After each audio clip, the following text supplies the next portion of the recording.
Kata Nabi SAW, wa kullu ma yusibul mu'min yukaffirullahu azza wa jalla bihi anhu.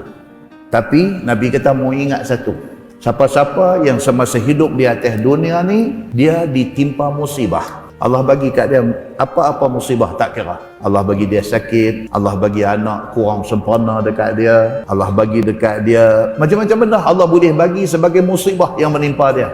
Bila manusia ni masa hidup di atas dunia, dia terpilih untuk ditimpa musibah dan dia sabar. Allah timpakan musibah sakit, dia sabar. Allah bagi sakit dekat dia, dia very positif. Dia kata kalau Allah tak bagi aku sakit, aku tak berapa ingat pada Allah. Tapi bila Allah bagi aku sakit, every single minute aku ingat Allah. Alhamdulillah sakitnya Allah bagi kat aku ni, Allah sayang aku. Dia very positif dengan Allah. Dia sangat-sangat baik sangka dengan Allah. Orang yang macam ni, yukaffirullahu azza wa jalla bihi anhu.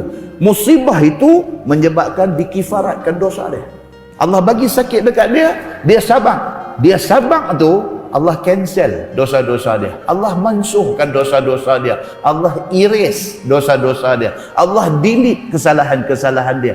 Kerana musibah yang menimpa dia dan dia sabar dengan musibah itu. Nabi pesan lagi di hujung hadis itu. Dan Nabi kata apa? Hatta syaukah tasyukuh. Sehingga kan kalau satu orang terpijak duri, syaukah ni duri.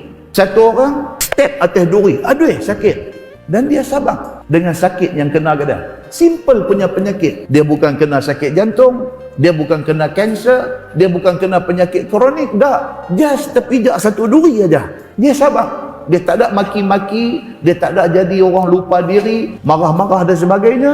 Dia kena sikit. Dia kata alhamdulillah, Allah saja nak bagi aku ingat benda ni. Orang yang macam ni pun Allah bagi satu ampun kepada kesalahan yang dia dah buat sebelum itu.